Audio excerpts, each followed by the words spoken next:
Bonjour les amis, j'espère que vous allez bien. Je suis Lama Kunsang, je suis le directeur spirituel du centre qui est un temple et une école bouddhiste qui s'appelle Ajahn Cheda Praya, situé Estrada do Pontal 1000 à Rio de Janeiro.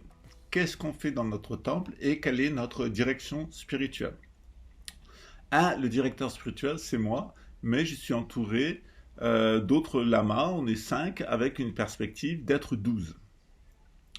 Pourquoi cette organisation? Parce que nous nous inspirons et nous avons reçu des initiations dans les traditions orientales, extrême-orientales et occidentales. Donc venant d'Eurasie et arrivant au Brésil, on avait l'intention d'apporter non seulement des enseignements qui n'existaient pas forcément au Brésil, mais aussi des influences spirituelles. Quelle est l'importance d'avoir une tradition et quelle est l'importance d'avoir une initiation avec des influences spirituelles? C'est ce qu'on va voir dans un premier temps. Et ensuite, on va parler, à proprement parler, du Dzogchen, c'est-à-dire de cette voix qui tranche dans le mental. Je vais vous donner juste un petit exemple qui va vous permettre de comprendre exactement ce que était le Dzogchen. Donc, il y a un très célèbre lama tibétain dont le père était un maître du Dzogchen, donc ce n'est pas une voie monastique, c'est une voie extra-monastique en dehors des monastères. Et son père était un ascète dans les hautes montagnes de l'Himalaya, et donc il avait un ermitage avec une grande fenêtre où on voyait la plaine, et il faisait la méditation face à la plaine. Et son fils raconte qu'il aimait beaucoup son père, il voulait méditer, atteindre l'éveil comme son père, il se réalisait. Et donc il était très attentif à être bien dans la voie. Alors il a vraiment pris la bonne tenue physique, vestimentaire, etc. Il était vraiment dans sa méditation, et il était face à ce sublime paysage. Et bien entendu, son ego s'attendait à être récompensé par son père, puisque l'ego c'est un singe, et il était dans l'imitation de son père en tant que singe. L'ego c'est à la fois un singe et à la fois un chien. À la fois il veut déchirer les autres qui lui semblent hostiles, et à la fois il veut imiter ceux qui lui semblent favorables. C'est comme quelqu'un qui veut imiter les riches et qui déteste les pauvres. Donc il était là en méditation, et puis il s'attendait à être récompensé par son père. Et son père est rentré dans une grande colère et il a dit « Ici, tout est fake, ce paysage est fake et ta méditation est fake. »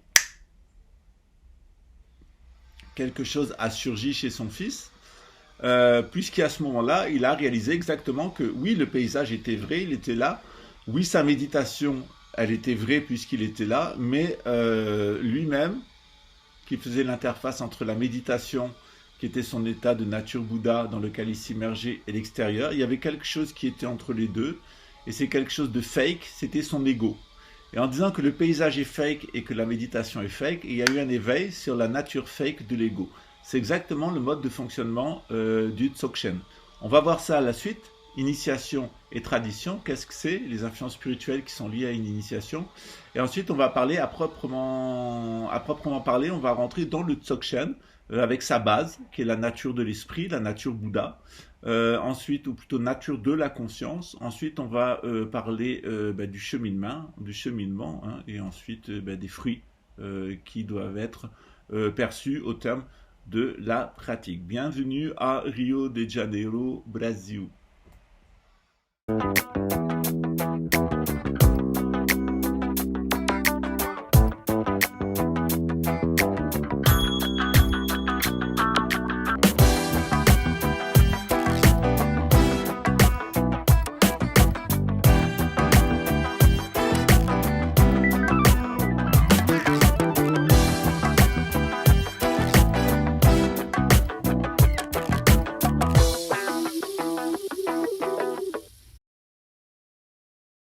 Premier point pour commencer, je vais rappeler en introduction que dans la voie du Dzogchen, c'est une voie qui est basée sur le Bön, la tradition antérieure de 1400 ans au Bouddha historique, 1000 à 1400 ans avant le Bouddha historique. Donc c'est un premier Bouddha qui s'appelait Tompa Shenra Miwo, Tempa Shenra Miwo, qui est apparu à cette époque, devenu depuis Sumer, et qui a donné un enseignement dont vient l'enseignement que nous dispensons dans notre temple des distorsions élémentales. Cet enseignement du Dzogchen, il a été ensuite transmis au bouddhisme tibétain et il a pris une coloration plus bouddhiste et tantrique. Quels sont les principes de base? Le premier principe de base, c'est que d'abord on considère le Mahamudra, c'est-à-dire le fait que l'être humain, il doit fusionner avec l'environnement où il est. C'est ce qu'on appelle dans la gnose l'identité du macrocosme et du microcosme, c'est-à-dire que tout ce que nous voyons autour de nous se reflète à l'intérieur de l'être humain, et tout ce que l'être humain passe psychologiquement à l'intérieur de lui, et physiquement et spirituellement, il va le projeter à l'extérieur, et le monde va lui servir de reflet. Donc on a un reflet dans les deux sens. Le cosmos se reflète dans l'homme, et nos états intérieurs se reflètent dans notre perception du monde extérieur et intérieur. C'est à proprement ce qu'on appelle, lorsqu'on est arrivé à se débarrasser de cet ego entre le paysage et la méditation sur l'immersion dans la nature Bouddha, l'ego. Quand on est arrivé à se débarrasser de l'ego, on réalise ce que les Guénoniens appellent l'identité parfaite, c'est-à-dire le fait que Jésus, par exemple, peut dire « Mon Père et moi, nous sommes un et un seul ». Ça ne veut pas dire qu'il est Dieu, mais ça veut dire que quand il est parfaitement lui-même, en tant qu'être humain, Jésus était le reflet de Dieu tel qu'il est quand il se tourne vers sa création. Eh oui. Le deuxième principe, c'est le principe du Madhyamika. Donc il y a deux tentations, c'est de croire que la matière existe, que tout est matière, avec des atomes qui se combinent, c'est l'atomisme grec, ou de l'autre côté que tout est esprit. C'est-à-dire que tout vient de l'activité en spirale de l'univers, et que ça se recompose à chaque instant, sous forme d'ondes, et de l'autre côté c'est tout des particules. Donc ces deux extrêmes, le bouddhisme les a rejetés.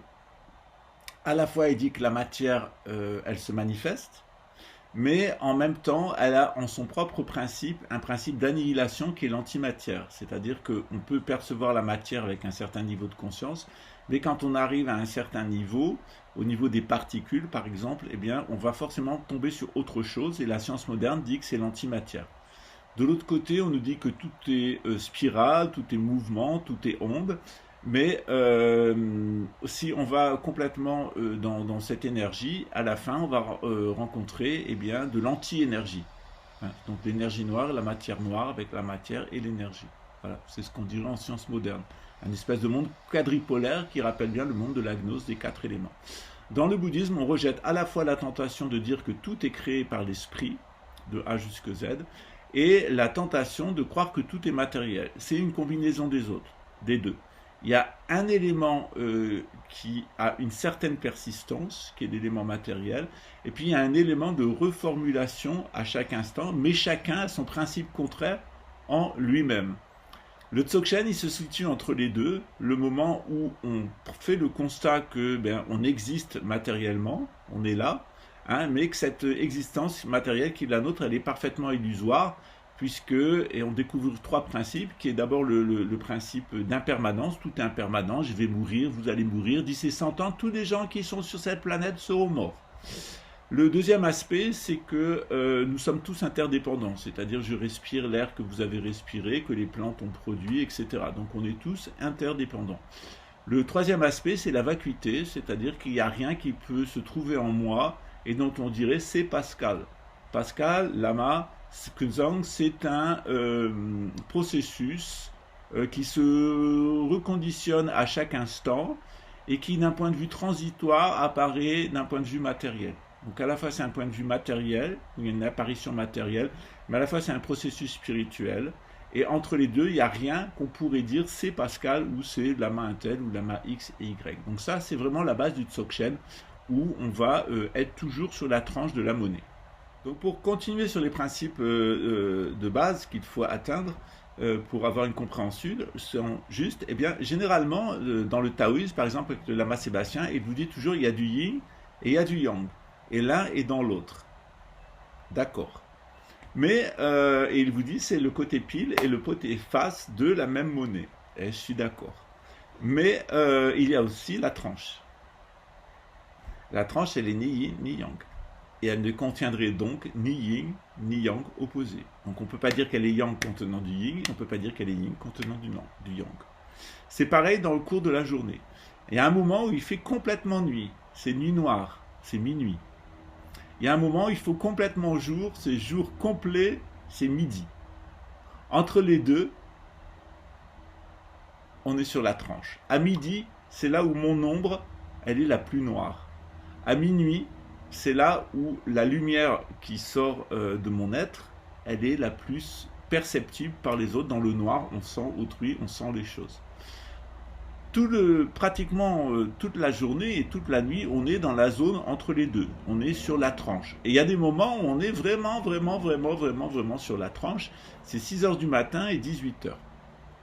Alors, généralement, 6 heures du matin, c'est l'heure à laquelle je me réveille et je commence à manger. Et 18 heures, c'est l'heure à laquelle je me prépare pour coucher et à partir de laquelle je cesse de manger et de boire. Parce que c'est exactement les bons moments pour la méditation, 6 heures du matin et 6 heures du soir. Voilà, donc le principe de base, c'est ça. C'est-à-dire qu'il y a des moments où on est sur la tranche et on va pouvoir véritablement couper, trancher. On est sur la tranche. Trancher, c'est ce qui est découpé grâce à la tranche. Donc on va voir maintenant, dans une deuxième partie, qu'est-ce que c'est le Dzogchen en particulier, cette façon d'être tout le temps sur la tranche. L'enseignement à proprement parler du Dzogchen, il n'existait pas au Brésil. Il n'y avait pas de voie Dzogchen au Brésil. Alors, comme moi-même, j'ai un lien de vie passée avec Patrul Rinpoche, qui était un des enseignants du Dzogchen. Alors, il y a une reconnaissance officielle en tant que Tulku de Patrul Rinpoche, qui a été reconnu par Dzogchen Rinpoche et qui vit en Belgique.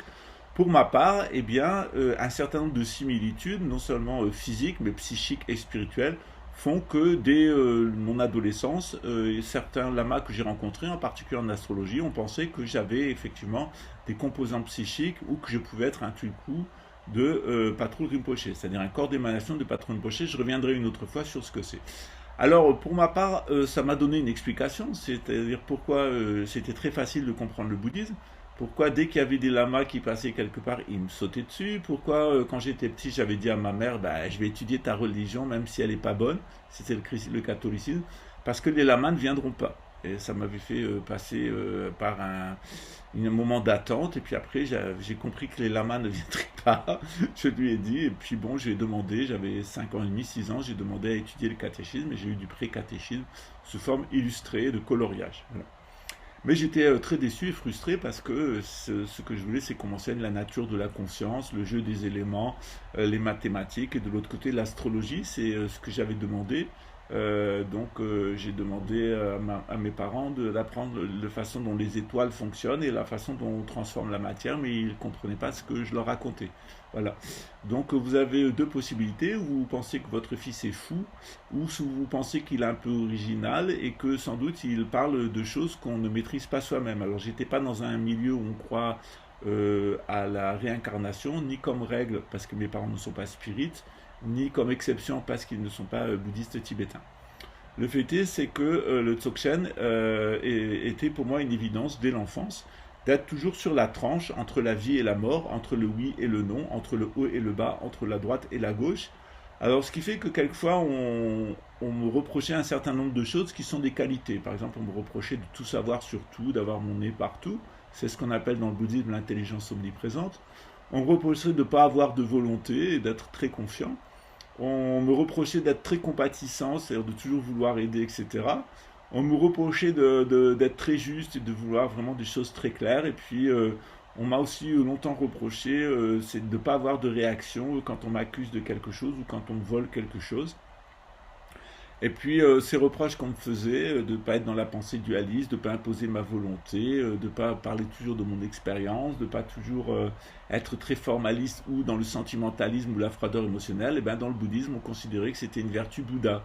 C'est-à-dire, j'étais comme Monsieur Jourdain qui ne savait pas qu'il faisait de la prose quand il ne faisait pas des vers. Eh bien, moi, c'était pareil. J'étais immergé dans ma nature Bouddha, sauf qu'on me disait que c'était pas bien. Voilà. Donc, ça a été assez facile pour moi d'acquérir le bouddhisme. J'étais dans un environnement aussi où il y avait d'autres traditions spirituelles. Et le Dzogchen, qui était pratiqué également par Patrul Rinpoche, il a été mon cadre pensant dès l'enfance, jusqu'au moment où j'ai compris que c'était le Dzogchen. Alors pour ça, je vais maintenant expliquer un petit peu en première partie donc pourquoi on est arrivé au Brésil, et deux, qu'est-ce que c'est le Dzogchen exactement. Donc la première partie, le Dzogchen au Brésil, il n'y a pas de centre Dzogchen au Brésil. Généralement, le bouddhisme qui s'est introduit au Brésil, c'est deux sortes de bouddhisme. Le premier bouddhisme qui s'est introduit, c'est un bouddhisme religieux. On a un des plus grands Bouddhas au monde qui est ici, etc. Mais pratiquer la religion bouddhiste, ça n'amène pas à l'éveil, surtout dans le cadre des monastères. Le but de la religion bouddhiste, c'est de transmettre la religion bouddhiste et de conserver la religion bouddhiste, et certainement pas d'atteindre l'éveil. Par contre, il y a une autre voie dans le bouddhisme qui est d'atteindre l'éveil, et généralement, c'est plutôt les ascètes qui font ça, les méditants. De temps en temps, ils vont dans les monastères, et les gens des monastères, de temps en temps, ils vont voir les ascètes parce qu'ils veulent aussi atteindre l'éveil. Voilà ce qui est l'objectif du bouddhisme. Voilà. Donc on a deux institutions dans le bouddhisme tibétain, une institution de conservation qui est la religion, et une institution d'éveil qui a proprement parlé la voie ascétique, la voie initiatique, en particulier la voie du Dzogchen. Au Brésil, ici, donc, le bouddhisme existait seulement en tant que religion, et puis on a du pseudo-bouddhisme, avec la société théosophique, avec les notions de réincarnation qu'on trouve dans le New Age et dans le spiritisme, et ça, il ne s'agit pas du bouddhisme, il s'agit véritablement de doctrines parfaitement occidentales. Donc notre idée, c'était, en arrivant ici, de laisser de côté le bouddhisme en tant que religion et d'insister sur le bouddhisme en tant que technique d'éveil, c'est-à-dire de valoriser une bonne alimentation, un bon exercice physique et un bon fonctionnement au niveau quantique, notamment avec une machine de Royal Raymond Rife, ce que nous faisons. Donc on a une aide au niveau de la naturopathie, une aide au niveau de l'alimentation et une aide au niveau préternaturel avec une machine Rife. D'autre part, on a un accompagnement au niveau psychique, c'est-à-dire au niveau mental et au niveau émotionnel. On apprend à penser juste, c'est-à-dire grâce à l'astrologie, grâce à la connaissance du milieu dans lequel nous sommes, et grâce à une analyse psychologique qui permet de faire le point sur notre voie des ancêtres, nos influences ancestrales, de faire le point aussi sur les mémoires de vie précédentes qui résident à l'intérieur de notre conscience, et sur les entités spirituelles, bonnes ou mauvaises, qui peuvent être dans notre entourage, les devas comme les asuras, c'est-à-dire les anges ou les démons dans le cadre de référence du monothéisme abrahamique. On veille aussi à une bonne conduite spirituelle, et pour ça, grâce à Dieu, on a reçu des initiations, tous les lamas qui sont ici, dans diverses traditions spirituelles, par des maîtres musulmans, des maîtres chrétiens, des maîtres juifs, des maîtres taoïstes, pratiquement du monde entier, et y compris chez les indigènes, et y compris dans le chamanisme africain.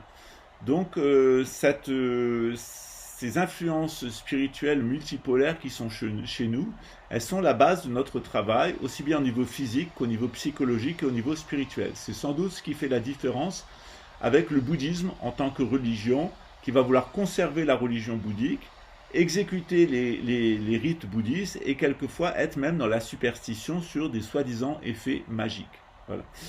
Donc notre objectif, c'était de valoriser les influences spirituelles qu'on avait reçues, aider à faire un travail au niveau psychologique, de penser juste et d'avoir des émotions qui ne nous perturbent pas, et d'autre part avoir une vie physique naturelle et préternaturelle qui soit juste, voilà, et qui soit saine. Maintenant, on va voir qu'est-ce que c'est le Dzogchen en particulier. Cette voie qui vient du Beun, donc de Sumer, des Sumériens, et qui ensuite est devenue une des formes du bouddhisme tibétain. Alors d'abord, le mot Dzogchen, c'est un mot tibétain qu'on devrait dire Dzogchen, qui est une contraction de Dzogpa Chenpo, qui signifie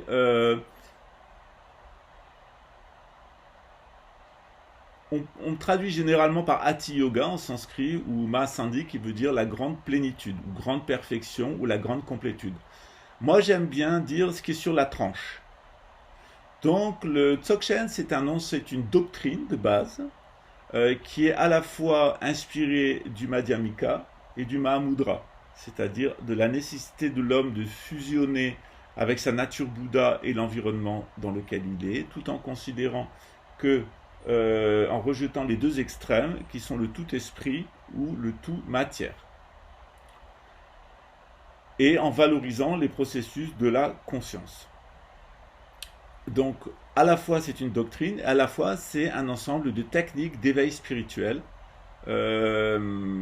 Cette technique et ces concepts, ils sont basés sur l'ésotérisme Bön, en particulier la vision des 12 constellations du zodiaque ou des 12 animaux de la tradition chinoise et des 4 éléments.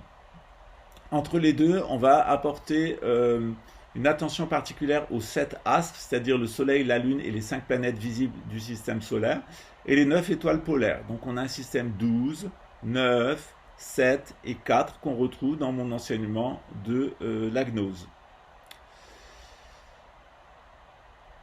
L'enseignement, la caractéristique de l'enseignement du Dzogchen est qu'il affirme être au-delà des sutras, c'est-à-dire de l'enseignement du Bouddha, et au-delà des tantras, c'est-à-dire des enseignements sur les techniques à utiliser en matière d'éveil. Donc pour cela, on a tendance à classer le Dzogchen comme une 4e voie du bouddhisme, c'est-à-dire à la fois en dehors des règles du petit véhicule, les moines en orange que vous voyez dans le sud-est asiatique, mais aussi les laïcs en orange qui font leur retraite de 3 ans, 3 mois, 3 jours, 3 heures, 3 minutes, 3 secondes en Thaïlande par exemple, en dehors du Mahayana que vous allez trouver au Japon, en Chine, au Népal ou à Sri Lanka, et en dehors du Vajrayana que vous allez trouver au Tibet. Donc il s'agit véritablement d'un 4e véhicule dont l'équivalent est le Chan, le bouddhisme chinois, avec ses arts martiaux, comme le Shaolin, comme le Kung Fu, et sa relation un peu spécifique avec le taoïsme. Et puis évidemment le zen du Japon, qui est aussi une voie de l'immédiateté, une voie de la tranche, comme le Chan et le Dzogchen, et qui lui a des liens profonds avec le shintoïsme, c'est-à-dire la tradition originelle du Japon. Cette tradition du Dzogchen, en réalité, elle remonte, comme je vous l'ai dit, à Sumer, et c'est très certainement un enseignement qui est apparu à la même époque que Abraham, c'est-à-dire au début de l'ère de Bélier, qui est l'ère du sacrifice, de la loi de sacrifice. Dans l'hémisphère nord, on a eu, au cours des 12 000 dernières années, d'abord l'ère du lion, où l'être humain a compris qu'il pouvait dominer son environnement, ne serait-ce que d'un point de vue psychologique, d'un point de vue spirituel et d'un point de vue technique. Ensuite, il a appris à maîtriser les flux énergétiques ascendants, descendants et de surface, l'électromagnétisme terrestre, pour amplifier sa volonté. Ensuite, il s'est divisé entre nomades et sédentaires. Les sédentaires ont valorisé leur propre loi, la loi du talion, œil pour œil, dent pour dent. Puis dans le cadre de la sédentarité est appelée la loi du sacrifice, où on s'est mis à sacrifier des animaux plutôt que sacrifier des êtres humains ou de tuer les bandits et les criminels. Et bien on leur demandait de payer une amende ou on les mettait en prison pendant un certain temps. C'était un sacrifice qu'on leur demandait pour réparer leurs fautes. Avec le Jésus et avec le prophète Mohammed arrive l'ère du poisson, qui est une ère de la guérison. Donc Mohammed va guérir le nomadisme dévié pour en faire de la sédentarité, et Jésus va détruire le temple de Jérusalem de sédentaires déviés pour créer le christianisme, qui est une forme de sédentarisation du judaïsme auquel va ensuite s'associer le talmudisme, c'est-à-dire une relecture dans le cadre de la diaspora du judaïsme.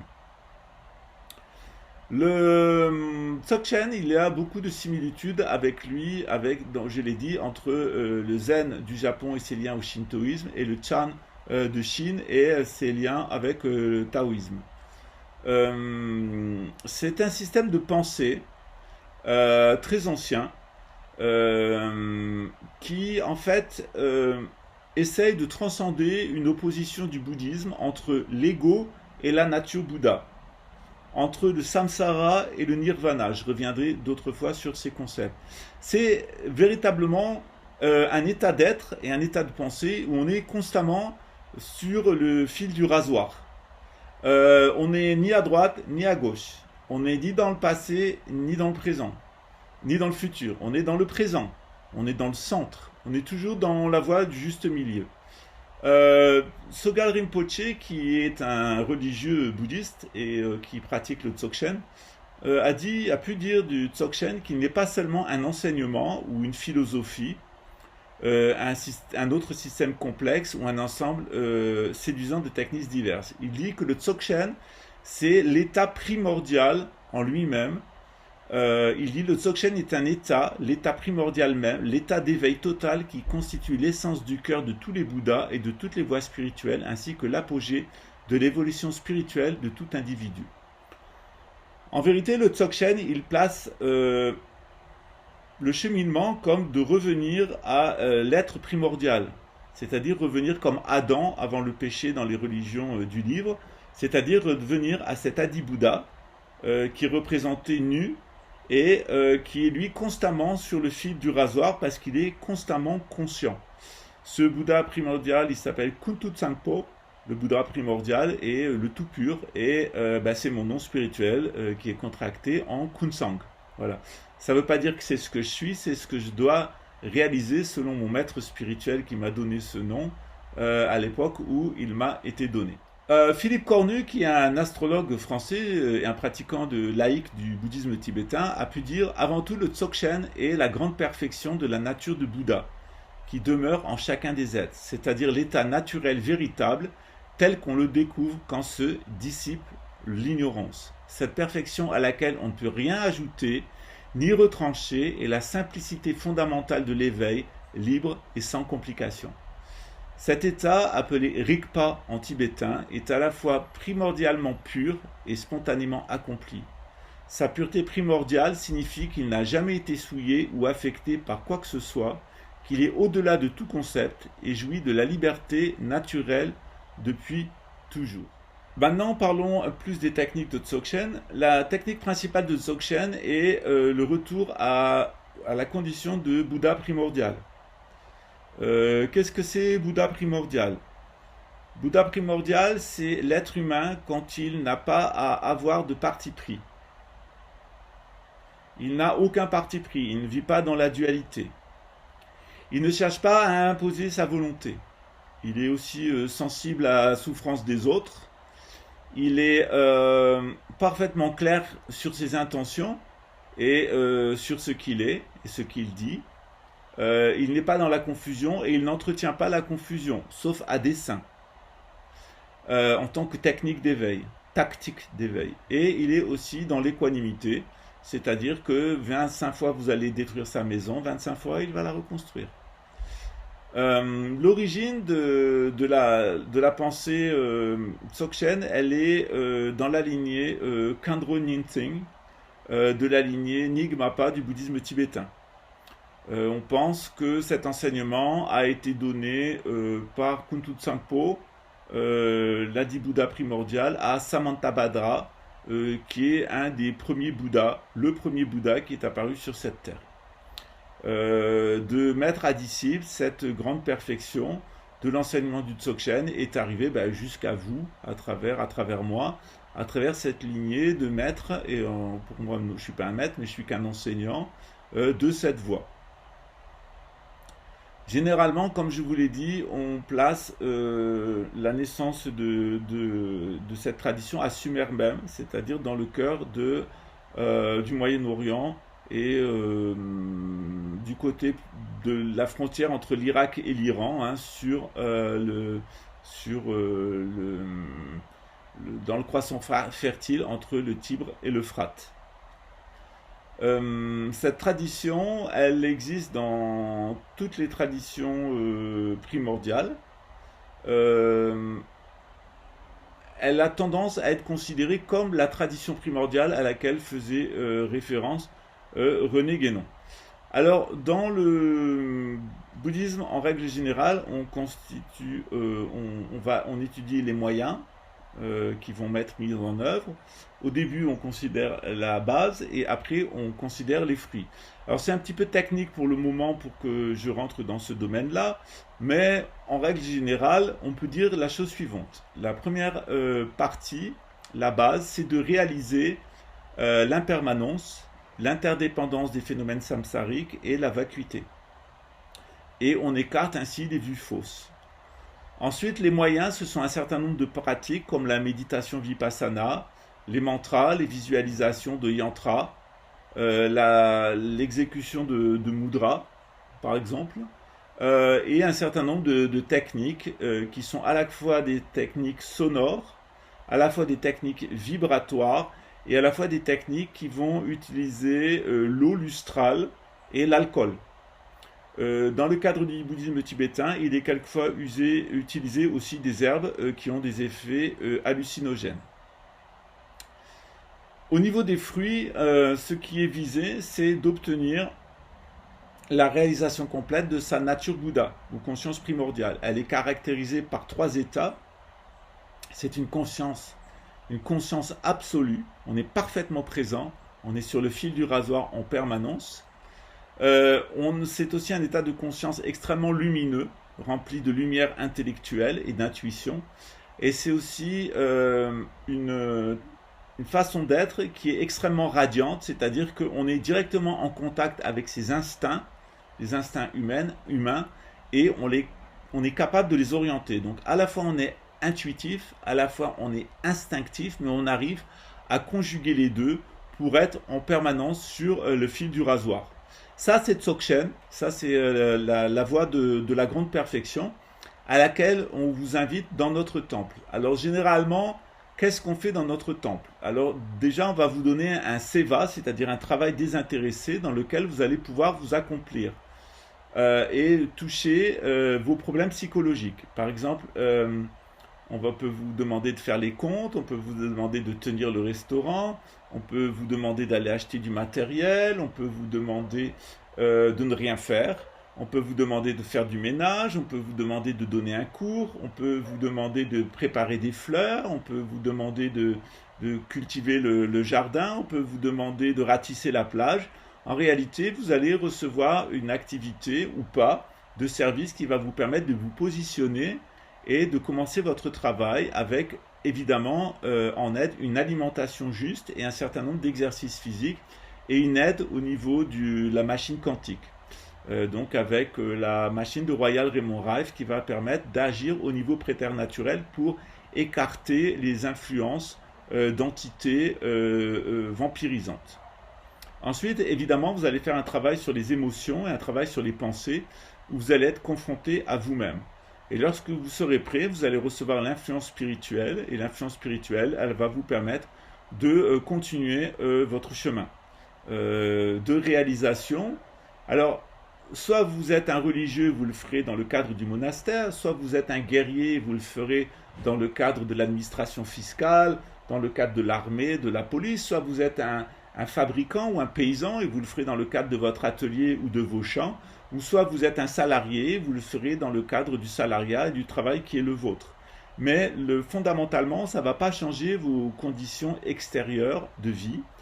Par contre, ça peut vous amener aussi à les changer si elles ne sont pas conformes à votre bien-être et à l'amplification de cet état de Dzogchen. Voilà. Si vous voulez en savoir plus, le lama Sébastien et le lama Nicolas et moi-même, nous sommes à votre service. Vous pouvez nous rencontrer ici physiquement ou vous pouvez prendre des rendez-vous téléphoniques ou sur WhatsApp ou sur Skype ou par les moyens de la technologie moderne. C'est un défi de rentrer dans le Dzogchen parce que véritablement c'est une invitation à faire un peu ce que disait mon ancêtre Saint-Yves d'Alvèdre, mon aïeul Saint-Yves d'Alvèdre en référence à Fabre d'Olivet et Louis Côte de Saint-Martin, c'est-à-dire véritablement retrouver ce que disait Martinez de Pasqualis, c'est-à-dire la réintégration dans notre être primordial, dans notre état adamique. Voilà, c'est à ça qu'on va au vie, c'est ça qu'on fait dans notre temple, et vous y êtes évidemment bienvenus. À très bientôt, ciao.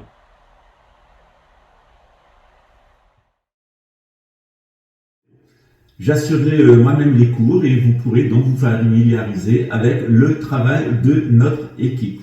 À très bientôt, ciao.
souhaitais aussi rajouter que dans le cadre de nos cours, eh bien, nos cours sont filmés.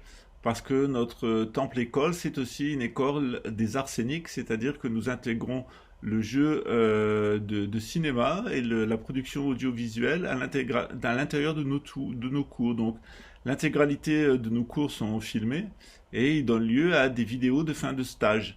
Donc, ça permet, lorsque les stagiaires font le bilan de leur session de cours présentiel de 10 jours chez nous, de voir les progrès qu'ils ont eux-mêmes réalisés et aussi de se voir de l'extérieur parce que généralement on se fait une certaine idée de soi-même, de son physique, de sa voix et de son comportement. Et lorsqu'on est confronté à la façon dont les autres nous perçoivent à travers l'œil neutre de la caméra, c'est quelquefois aussi une grande stupeur. Donc ça fait partie aussi du Dzogchen, de savoir et bien voir comment nous sommes perçus de l'extérieur et aussi comment quelquefois nous sommes mal perçus et que nous pouvons changer notre perception.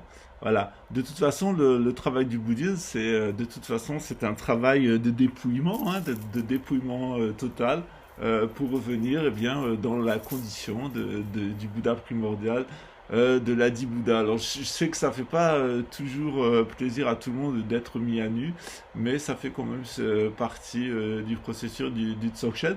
Et si on est ridicule, on est ridicule. Et puis si on est beau, on est beau. Si on est moche, on est moche. C'est pas grave, ça fait aussi partie de nous-mêmes, mais c'est pas notre nature fondamentale. Et c'est surtout ça l'essentiel du cours, c'est de retrouver notre nature fondamentale, c'est-à-dire de sortir de celle-ci, eh bien, pour retrouver plutôt celle-là.